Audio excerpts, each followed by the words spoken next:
Railway station railway station നമ്മുടെ കൂണൂരിലെ second day ആണ് കേട്ടോ ഇന്ന്. അപ്പം നമ്മൾ ലാസ്റ്റ് വീഡിയോയിൽ പറഞ്ഞ പോലെ നമ്മൾ കൂണൂരിൽ നിന്ന് നമ്മൾ ഊട്ടിയിലേക്ക് ടോയ് ട്രെയിനിൽ കയറാൻ വേണ്ടി പോവാണ്. നമ്മൾ എടുത്തിരിക്കുന്ന സ്റ്റേ റെയിൽവേ സ്റ്റേഷന് അടുത്ത് തന്നെ ആയതുകൊണ്ട് തന്നെ നമുക്ക് ഒരു 5 മിനിറ്റ്സ് പോലും വേണ്ടായിരുന്നു റെയിൽവേ സ്റ്റേഷനിൽ എത്താനായിട്ട്. വളരെ ചെറിയൊരു റോഡിലൂടെയാണ് നമ്മൾ പൊക്കോണ്ടിരിക്കുന്നത്. റോഡിന്റെ 2 സൈഡിലും ഇഷ്ടംപോലെ വണ്ടികളൊക്കെ പാർക്ക് ചെയ്തിട്ടുണ്ടായിരുന്നു. ഈ കാണുന്ന ബിൽഡിംഗ് എല്ലാം ഇവിടുത്തെ വീടുകളാണെന്ന് തോന്നുന്നു. പക്ഷെ നമുക്ക് ദൂരെ നോക്കുമ്പോൾ നല്ല ഭംഗിയാണ്. എല്ലാം പല പല കളറിലായിരുന്നു. നല്ല രസമുണ്ടായിരുന്നു കാണാനായിട്ട്. പക്ഷെ എനിക്കെന്തോ നമുക്ക് ജസ്റ്റ് വന്ന് ഒന്ന് വിസിറ്റ് ചെയ്ത് പോകാമെന്നുള്ള, നമുക്ക് സ്ഥിരമായിട്ട് സ്റ്റേ ചെയ്യാനായിട്ട് എത്രത്തോളം നല്ലതാണെന്ന് എനിക്കറിയില്ല. അങ്ങനെ ഫൈനലി നമ്മൾ റെയിൽവേ സ്റ്റേഷനിൽ എത്തി. ഇതാണ് റെയിൽവേ സ്റ്റേഷൻ്റെ മെയിൻ എൻട്രൻസ് വരുന്നത്. പക്ഷെ ഇപ്പോൾ ഇവിടെ എന്തോ പണി നടക്കുന്നതുകൊണ്ട് തന്നെ നമുക്ക് ആ ഒരു എൻട്രൻസ് ഇല്ല. നമുക്ക് വേറൊരു എൻട്രൻസിൽ കൂടെയാണ് റെയിൽവേ സ്റ്റേഷൻ്റെ ഉള്ളിലേക്ക് കയറേണ്ടത്. മെയിൻ എൻട്രൻസിൻ്റെ സൈഡിൽ തന്നെ റോഡുണ്ട്. ആ റോഡിൽ കൂടെ പോകുമ്പം നമുക്ക് റെയിൽവേ സ്റ്റേഷൻ്റെ ഉള്ളിലേക്ക് പോകാനായിട്ട് പറ്റും. അവിടെ തന്നെ പാർക്കിംഗ് സൗകര്യമൊക്കെ ഉണ്ട്. എന്ത് ഭംഗിയാണെന്നറിയാമോ നമുക്ക് ആ റെയിൽവേ സ്റ്റേഷൻ കാണാനായിട്ട്. അങ്ങനെ നമ്മൾ കാറ് പാർക്ക് ചെയ്തിട്ട് റെയിൽവേ സ്റ്റേഷൻ്റെ ഉള്ളിലേക്ക് പോയി. റെയിൽവേ സ്റ്റേഷനുള്ളിൽ തന്നെ ക്യാൻറ്റീൻ സൗകര്യം ഉണ്ടായിരുന്നു. മറ്റ് റെയിൽവേ സ്റ്റേഷനിൽ പോലെ അല്ലായിരുന്നു. നമുക്ക് നല്ല വൃത്തിയുണ്ടായിരുന്നു. അങ്ങനെ നമ്മൾ ഭക്ഷണമൊക്കെ കഴിച്ചു. അവിടുന്ന് ഞാൻ പൂരി മസാലയാണ് കഴിച്ചത്. ഇഡലിയും പൂരി മസാലയും വട എല്ലാം ഉണ്ടായിരുന്നു. എന്താ കഴിക്കുന്നത്? ഇഡലി. ഞങ്ങളുടെ ട്രെയിൻ ടൈം വരുന്നത് 7:45 കേട്ടോ. അപ്പം നമുക്ക് ടൈം ഉണ്ടായിരുന്നു. നമ്മൾ കുറച്ച് നേരത്തെയാണ് എത്തിയിട്ടുണ്ടായിരുന്നത്. ഫുഡ് എങ്ങനെ ഉണ്ടായിരുന്നു?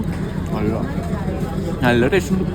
അങ്ങനെ നമ്മൾ ബ്രേക്ക്ഫാസ്റ്റ് ഒക്കെ കഴിച്ചിട്ട് നമ്മൾ ട്രെയിനിൽ കയറാനായിട്ട് പോവുകയാണ്. ഈ രണ്ടാമത് കിടക്കുന്ന ട്രെയിനിലാണ് കേട്ടോ നമ്മൾ പോകുന്നത്. നമ്മുടെ ട്രെയിൻ കൂനൂരിൽ നിന്ന് സ്റ്റാർട്ട് ചെയ്യുന്നത് 7:45 9 മണിയാകുമ്പോഴാണ് അത് ഊട്ടിയിലേക്ക് എത്തുന്നത്. എഞ്ചിൻ്റെ തൊട്ട് ബാക്കിലായിട്ട് കാണുന്ന ഈ ക്ലാസ് ഫസ്റ്റ് ക്ലാസ് ആണ്. ഇതിന് 550ഓളം ട്രെയിൻ ടിക്കറ്റ് വരുന്നുണ്ട്. നമ്മൾ എടുത്തിരിക്കുന്ന സെക്കൻഡ് ക്ലാസ് ആണ്. സെക്കൻഡ് ക്ലാസ്സിന് ഒരാൾക്ക് 125 രൂപ വെച്ചിട്ടാണ് വരുന്നത്. പെട്ടെന്ന് ഞാൻ പേടിച്ചു പോയി. അത് വേറെ ആരും ആയിരുന്നില്ല. അത് ട്രെയിനിലെ ബോഗിയുടെ സൈഡിലായിട്ട് നിൽക്കുന്ന ഗാർഡുകളാണ്. അവരായിരിക്കും നമ്മുടെ ഈ 19 കിലോമീറ്ററോളം വരുന്ന ട്രെയിൻ യാത്രയിൽ നമ്മുടെ സേഫ്റ്റിയും കാര്യങ്ങളൊക്കെ എൻഷുർ ചെയ്യുന്നത്. അതനുസരിച്ചിട്ടായിരിക്കും ട്രെയിൻ മൂവ് ചെയ്യുന്നത്. ടിക്കറ്റ് ബുക്ക് ചെയ്യുന്ന സമയത്ത് എപ്പോഴും നേരത്തെ തന്നെ ബുക്ക് ചെയ്തിടാനായിട്ട് നോക്കുക. ലിമിറ്റഡ് ആയിട്ടുള്ള സീറ്റ്സ് ആണ് കേട്ടോ. നമ്മൾ 1 മന്ത് മുമ്പ് തന്നെ ബുക്ക് ചെയ്തിട്ടാണ് നമുക്ക് സീറ്റ്സ് അടുത്ത് കിട്ടിയത്. അപ്പോൾ അങ്ങനത്തെ കുറച്ച് ഇഷ്യൂസും കാര്യങ്ങളൊക്കെ ഉണ്ട്. അപ്പോൾ എപ്പോഴും ട്രെയിൻ ടിക്കറ്റ് നേരത്തെ തന്നെ ബുക്ക് ചെയ്തിടാനായിട്ട് ശ്രദ്ധിക്കണേ.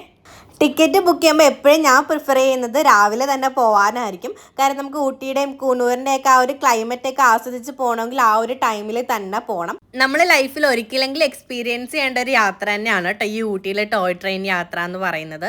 1854 ഇതിൻ്റെ നിർമ്മാണ പ്രവർത്തനങ്ങൾ തുടങ്ങിയതെങ്കിലും നീണ്ട ഇടവേളയ്ക്ക് ശേഷം പിന്നീട് 1899 ഇത് പുനരാരംഭിച്ചത്. ഏകദേശം 19 കിലോമീറ്ററോളം വരുന്നുണ്ട് കേട്ടോ നമുക്ക് കൂനൂരിൽ നിന്ന് ഊട്ടിയിലേക്കുള്ള ഈ ഒരു ട്രെയിൻ യാത്ര.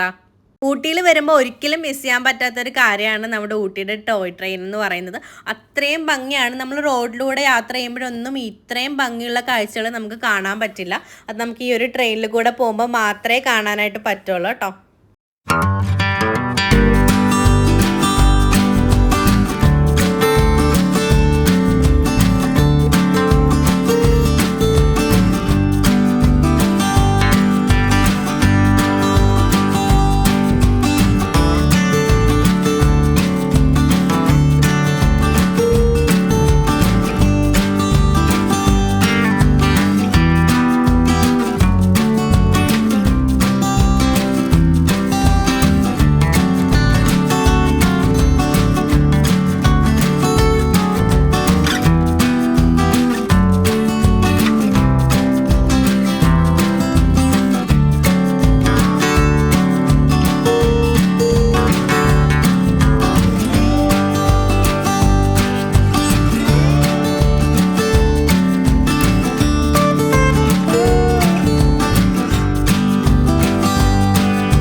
അങ്ങനെ ഒരുപാട് ഫോട്ടോസിലും റീൽസിലും ഒക്കെ കണ്ട ലൗഡയിലെ സ്റ്റേഷൻ വന്നിട്ടുണ്ട്. ഞാൻ ഈ ഒരു സ്റ്റേഷൻ വരാനായിട്ടാണ് കേട്ടോ വെയിറ്റ് ചെയ്തിട്ടുണ്ടായിരുന്നത്. സ്റ്റേഷനിൽ വേറെ പ്രത്യേകതയൊന്നും എനിക്ക് തോന്നിയില്ല. മറ്റ് സ്റ്റേഷനുകൾ പോലെ തന്നെ ഭംഗിയുണ്ടായിരുന്നു. കൂടുതൽ ആളുകൾ ഫോട്ടോഷൂട്ടിനൊക്കെ ആയിട്ട് ഇവിടെ വരുന്നുണ്ട് കേട്ടോ. നമ്മളും കുറച്ച് വീഡിയോസും കാര്യങ്ങളൊക്കെ ഇവിടെ നിന്ന് എടുത്തിട്ടുണ്ടായിരുന്നു. ഇപ്പോൾ ഈ കാണുന്നതാണ് കേട്ടോ ഊട്ടി ഗവൺമെൻറ്റിൻ്റെ അണ്ടറിൽ വരുന്ന ബസ് സ്റ്റാൻഡ്. നമ്മൾ ഈ ബസ്സിൽ കയറിയിട്ടാണ് തിരിച്ച് ഊട്ടിയിൽ നിന്ന് കൂനൂരേക്ക് പോകുന്നത്. അത് നമ്മൾ തികച്ചും അൺഎക്സ്പെക്റ്റഡ് ആയിട്ടുള്ളൊരു പ്ലാൻ ആയിരുന്നു. നമ്മൾ 12 മണിക്കത്തെ ട്രെയിനാണ് ബുക്ക് ചെയ്തത്. അപ്പോൾ അതിൻ്റെ വിശേഷങ്ങളൊക്കെ ഞാൻ നെക്സ്റ്റ് വീഡിയോയിൽ പറയുന്നതായിരിക്കും. അങ്ങനെ നമ്മൾ ഫൈനലി ഉദകമണ്ഡലത്ത് എത്തിയിട്ടുണ്ട്. ഊട്ടിയുടെ വേറൊരു പേരാണ് ഉദകമണ്ഡലം. കൂണൂർ റെയിൽവേ സ്റ്റേഷൻ്റെ അത്രയും ഭംഗിയൊന്നും എനിക്ക് ഊട്ടി റെയിൽവേ സ്റ്റേഷനിൽ തോന്നിയില്ല കേട്ടോ. അപ്പോൾ നിങ്ങൾ എന്താണെങ്കിലും കൂണൂർ റെയിൽവേ സ്റ്റേഷൻ ഒരിക്കലെങ്കിലും വിസിറ്റ് ചെയ്യേണ്ട ഒന്ന് തന്നെയാണ് കേട്ടോ. അപ്പം നമ്മൾ ട്രെയിനൊക്കെ ഇറങ്ങിയിട്ട് ബാക്കി വിശേഷങ്ങളെ നെക്സ്റ്റ് വീഡിയോയിൽ പറയാം. ഉണ്ടായിരുന്നു നമ്മൾ ട്രെയിൻ